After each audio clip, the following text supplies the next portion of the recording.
Bonjour tout le monde, dans cette vidéo nous allons élaborer la partie 1 du chapitre conducteur ohmique qui est un chapitre très important surtout pour la classe de EB9 et ce chapitre sera vu aussi en classe de seconde.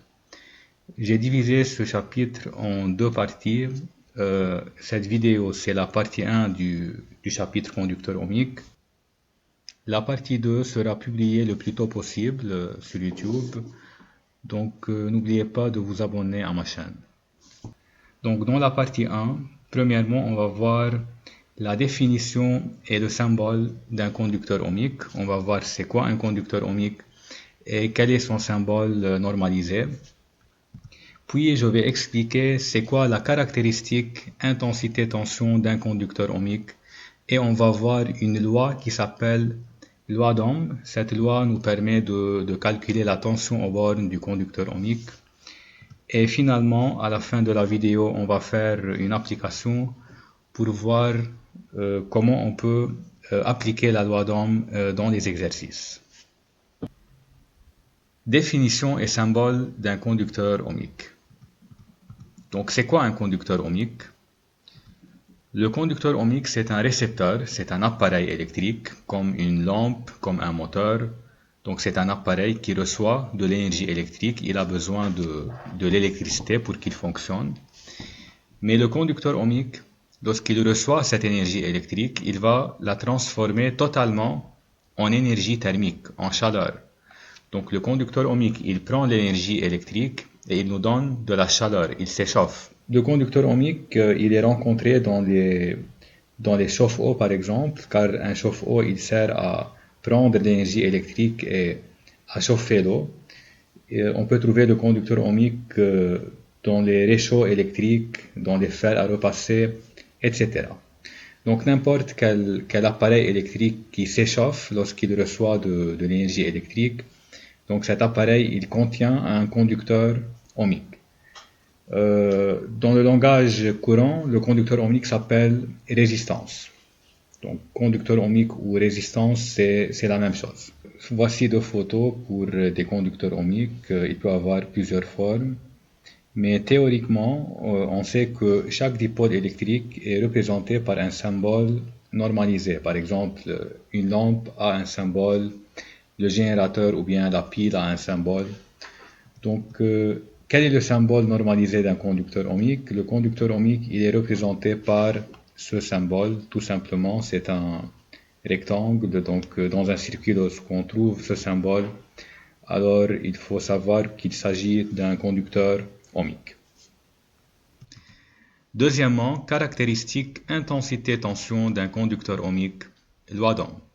Donc dans ce paragraphe, je vais expliquer qu'est-ce que ça veut dire caractéristique intensité-tension, comment on peut tracer la caractéristique intensité-tension d'un conducteur ohmique, et on va voir une loi très importante qui s'appelle la loi d'Ohm. Donc pour tracer la caractéristique intensité-tension, on va voir c'est quoi la caractéristique, mais il faut tout d'abord réaliser un circuit qui nous permet de trouver des valeurs de U et de I au bord d'un conducteur ohmique. Donc on a ce circuit, c'est un circuit série. Quels sont les composants du circuit? De quoi il est formé ce circuit?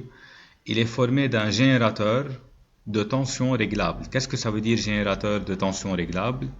C'est un générateur, c'est une pile, mais cette pile, elle a un bouton de réglage. Donc on peut changer la tension aux bornes de la pile. Par exemple, on peut prendre une tension 0, on peut augmenter la tension, on peut prendre une tension 2 volts, puis on peut prendre une tension 4 volts.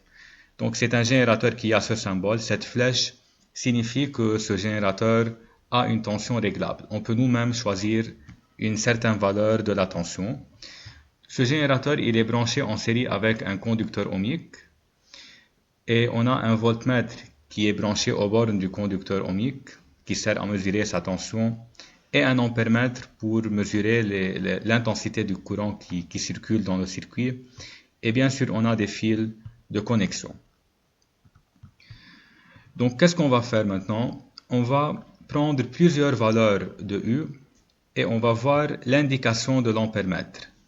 C'est-à-dire, premièrement, on a à l'aide du bouton de réglage du générateur, on va prendre la valeur de U0. Lorsque U égale à 0, on va remarquer que l'ampèremètre, il va afficher 0. Donc pour U égale à 0, on peut dire que I égale à 0 mA.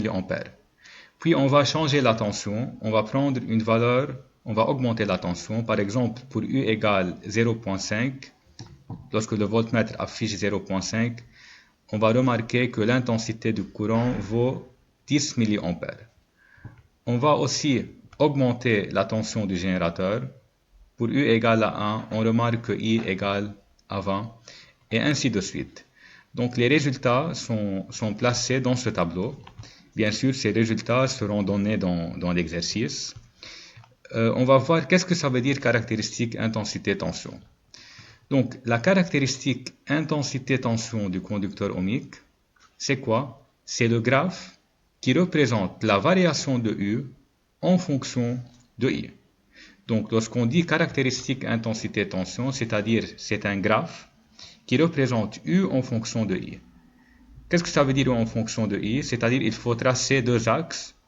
Un axe vertical qui représente U et l'axe horizontal c'est pour I. Et d'après les valeurs obtenues, on peut tracer le graphique. Donc avant de tracer la caractéristique intensité-tension dans ce cas, il faut prendre une échelle.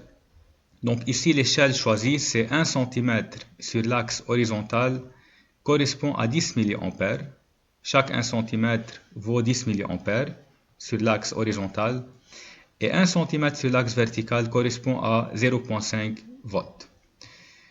Lorsqu'on dit U en fonction de I, c'est-à-dire toujours U doit être sur l'axe des ordonnées et I sur l'axe des abscisses.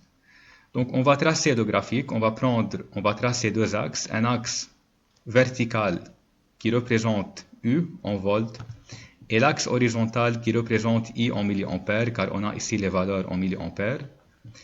Et d'après l'échelle choisie, pour l'intensité, chaque 1 cm, chaque 1 carreau vaut 10 mA. Donc on va mettre ici 10, 20, 30, 40, 50, 60.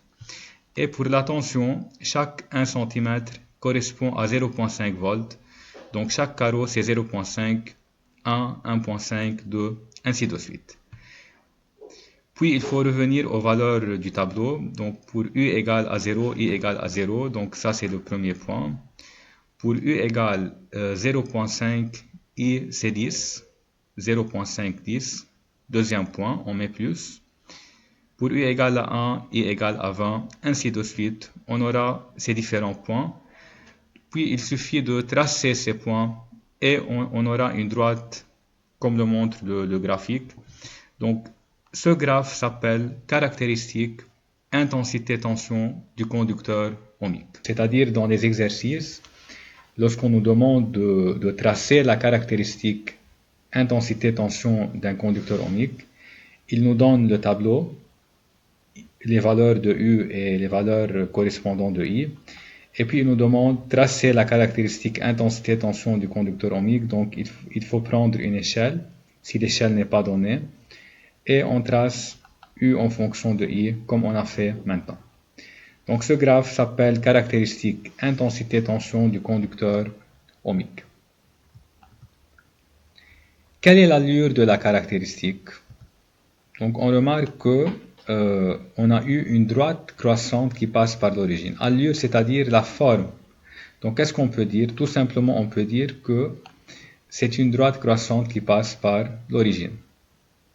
Donc toujours dans un conducteur ohmique, la caractéristique intensité-tension, on aura toujours une droite croissante qui passe par l'origine, quel que soit ce conducteur ohmique. On va ajouter deux lignes sur le tableau et on va compléter le tableau. Donc ici on a U en volts, I en milliampères. Dans la troisième ligne, on a I en ampères, c'est-à-dire il faut convertir chaque valeur en ampères. Donc pour passer des milliampères aux ampères, on divise par 1000. Donc 0, elle reste 0. 10 milliampères en ampères, on fait 10 divisé par 1000, on trouve 0.01. 20 milliampères, c'est 0.02 ampères. 30 milliampères, c'est 0.03 ampères, etc. Et dans la troisième ligne, on va faire le rapport U sur I. U doit être en volts et I doit être en ampères. Donc pour chaque valeur de U et de I, on va faire le rapport U divisé par I. Donc pour la première colonne, on ne peut pas faire 0 sur 0, donc on va mettre X. Donc ici, on va faire 0.5 sur 0.1. Il faut faire attention aux unités. On prend U en volts et I pas en milliampères, mais I en ampères. Donc si on fait 0.5 divisé par 0.01, on va trouver 50. 1 sur 0.02, on va trouver 50 aussi. 1.5 sur 0.03, 50, 50, 50. Donc que trouvez-vous? On remarque bien que le rapport U sur I reste constant. Qu'est-ce que ça veut dire reste constant? C'est-à-dire il n'a pas changé, il reste le même. Quelles que soient les valeurs de U et I, le rapport U sur I est toujours dans ce cas égal à 50. Donc, on peut dire que le rapport U sur I, c'est un rapport constant. La valeur obtenue, c'est une constante. Comment on appelle cette constante qui est ici 50? Cette constante s'appelle R. C'est quoi R? R s'appelle résistance du conducteur ohmique. Son unité dans le SI, c'est le oméga, c'est-à-dire c'est l'ohm.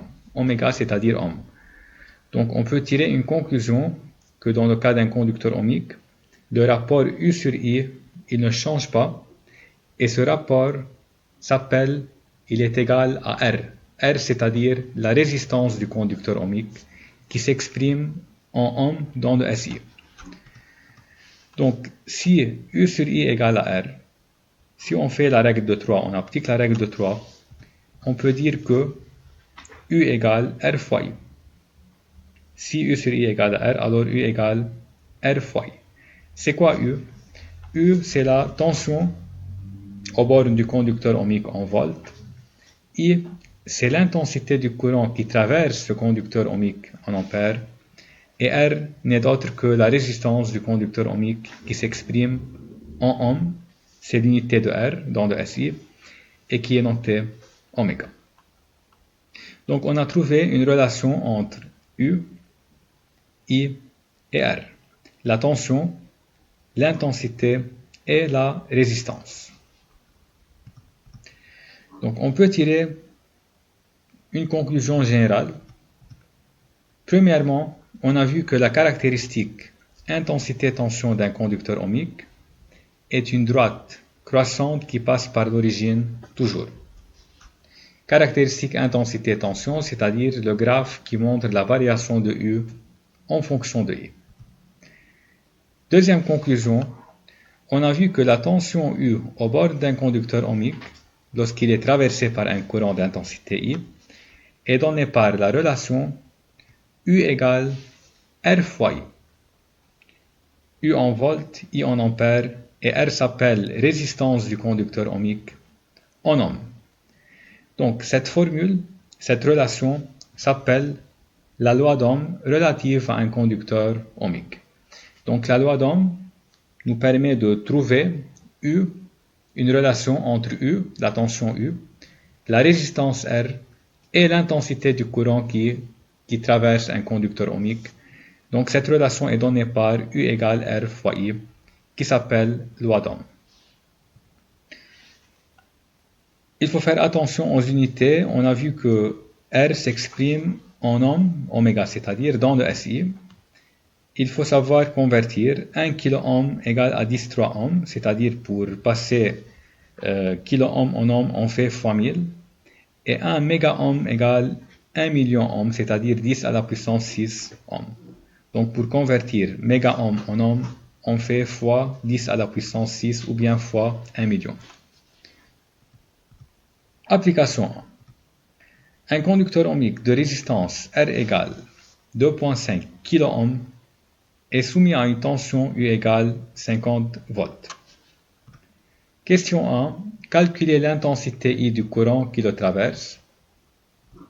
Question 2. Calculez la tension U' entre ces bornes lorsqu'il est traversé par un courant d'intensité I' égale 1 mA. Donc, on va voir la solution. Premièrement, il faut calculer I. Et on a R et U. Il faut faire attention aux unités. R, elle est donnée en kilo-ohms. Donc, tout d'abord, il faut convertir R en ohms. 2,5 kilo-ohms. Pour passer des kilo-ohms aux ohms, on fait fois 1000. Donc, 2,5 kilo-ohms fois 1000, on aura 2500 ohms. Et U, elle est donnée en volts, donc c'est son unité dans le SI, on la laisse 50 volts. Ici, il faut calculer I, le courant. Donc, pour trouver I, on applique la loi d'Ohm. D'après la loi d'Ohm, U égale R fois I. Tension, résistance, intensité. On a U et R, il faut trouver I. Donc, pour faire ça, on peut utiliser ce triangle. Donc, on trace un triangle et on met en haut U et là R fois I. Donc, l'inconnu, c'est I. Donc, on cache I. On peut dire que I égale U sur R. U égale R fois I, alors I égale U sur R. I égale U sur R égale 50 sur 2500. On trouve I égale 0,02 ampères. Question 2. Maintenant, il faut calculer la tension U'. Et on a le courant. On a l'intensité du courant. R ne change pas, c'est le même conducteur ohmique. Donc si le conducteur ohmique n'a pas changé, alors R c'est la même. Donc R égale 2500 ohms toujours. I égale 1 mA. Il faut convertir milliampères en ampères, donc on divise par 1000. 1 mA divisé par 1000, c'est 0,001 ampères. Et il faut trouver la tension. Donc on applique aussi la loi d'Ohm. D'après la loi d'Ohm, U égale, ou bien U' égale R fois I'. Donc U' égale 2500 fois 0,001 et on trouve U' égale 2,5 volts.